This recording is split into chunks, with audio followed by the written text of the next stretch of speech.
Sat millet, bu yine men, havucuyum çarjov, Elim şöyle otursana.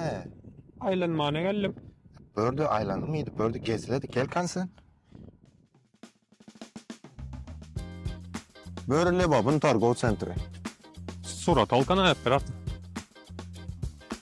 Evi cilliye kara. Bördü Akkoy. Bördü yakşı konserler falan olsa bördü bördü. Havucuyum konsertler polyamıştayda. Senle baba gezmeye mi geldin? Tayak mı yemeye geldin? Ona kaşıt kalan et mi? Bol mu verdin? Cilli.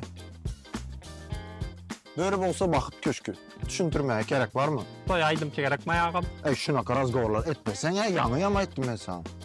Tayak yesene. Ağam senin bilen sonra yani o. Pul gerek. Samsık ne ya?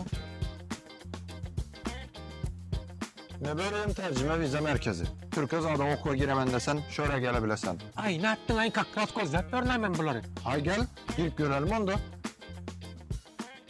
WhatsApp millet men Türk okula girmana geldim. Hoş geldiniz. Sen özün nidavına Türk'ten gelmedin mi ya? Men Türk'ten okuman geldim innem okuyacak. Özüm Lukman Hekim olacak. Katıgova, şu an İstinye Üniversitesi'nde okula kabul edişliklerimiz başlandır ve Lukmançılık bölümleri var. Bundan daşarı başka okullarda hem okuyabilirsiniz.